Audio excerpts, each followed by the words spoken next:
Nauwi sa Oplan, Tokhang ang pagpapasara sa isang illegal na dump site sa Laguna Lake. Napag-alaman kasi ng mga pulis na may mga nagdodroga raw sa lugar. May exclusive report si JP Soriano. Dating sapa ang lugar na ito na bahagi ng Laguna Lake Shoreland. Nireclaim daw ito o tinambakan ng mga construction debris at basura. Sobrang delikado raw ang ginawang dump site bukod sa walang permit kaya illegal.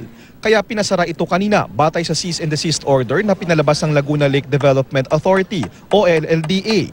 Pinaalis na rin sa lugar ang di bababa sa 10 lalaking nakatira at tumatayong caretaker ng isang Filipino-Chinese businessman na pinaghahanap na. Ito yung tinatawag na Ilog Tapayan, bahagi ng tinatawag na Laguna Lake Shoreland. Katabi lang nito ang Laguna Lake. Kaya para tayo rito ng isang illegal dump site, ayon sa LG ng Taytay ay lubos na nakakabahala at may epekto sa kalikasan.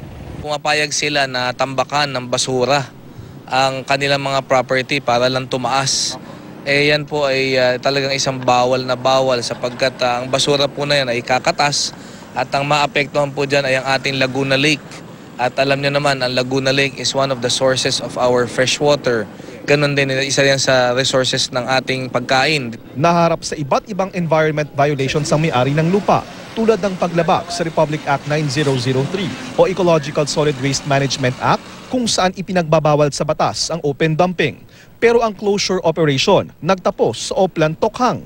Base sa impormasyon daw kasi ng Taytay Police, may mga pot session ang nagaganap dito.